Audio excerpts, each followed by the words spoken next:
One of the world's best trades has turned into one of the worst rather suddenly. That would be the DXJ ETF, which combines a long position on Japanese stocks with a short position on the Japanese yen. Got that? That product hitting three-year lows on Thursday. Welcome to Trading Nation. Nick Kolas and David Seaberg are with us as well. And Nick, I know you can't address individual securities, but when we look at sort of macro trends and currency week, you are a currency guy. Are you surprised by some of the moves in the yen versus other currencies? It has absolutely been a surprise, and it feeds directly into the uncertainty, not just about the Japanese currency, but the whole state of central banking around the world. You're wondering whether or not negative interest rates will actually ever help.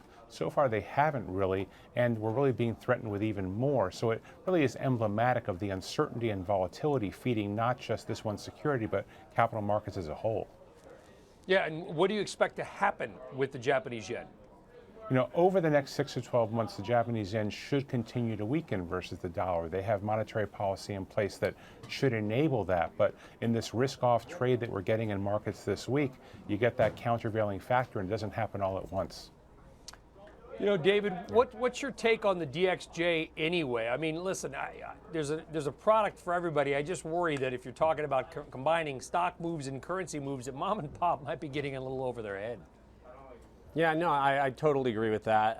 From a trading perspective, I just look at it and see the dislocation it's had based on, all the massive amount of outflows that come out of this in the fourth quarter. Obviously, the fluctuations within the currency that was just addressed. But I look at it and say, near term, I think it's set up pretty well for the potential of a near-term bounce here.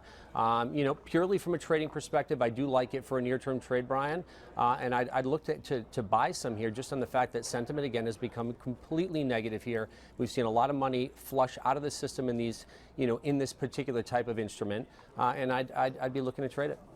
Looking to trade it and maybe buy it, right? The DXJ? Yeah, absolutely. Yeah. Okay.